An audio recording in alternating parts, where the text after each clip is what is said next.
এবার কিফিল রাতের বেলা রাস্তা দিয়া হাঁটিয়া যায়, কিফিল রাতের বেলা রাস্তা দিয়া হাঁটিয়া যায়, আর আসমানের দিকে তাকাইয়া বলে, রে আসমানের মালিক আমার আল্লাহ,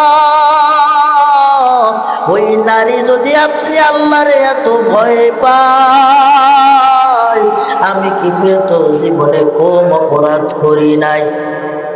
আমি কিফিল তো জীবনে কম অপরাধ করি নাই, আমার তো কি পরিমাণ ভয় পাওয়া উচিত। কিফিল একবার আসমানে তাকায়, আবার জমিনে তাকায়, আর নিজে নিজে গুণ গুণ করে বলতেছে,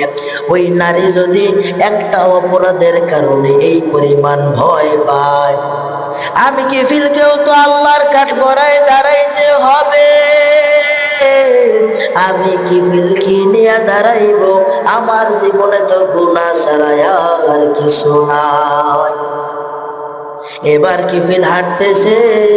আসমানের দিকে তাকাইতেছে, হঠাৎ করে কিফিলের চোখ বেয়ে পানি পড়তেছে। কিফিল একটা চিৎকার মেরে বলে, রে আল্লাহ,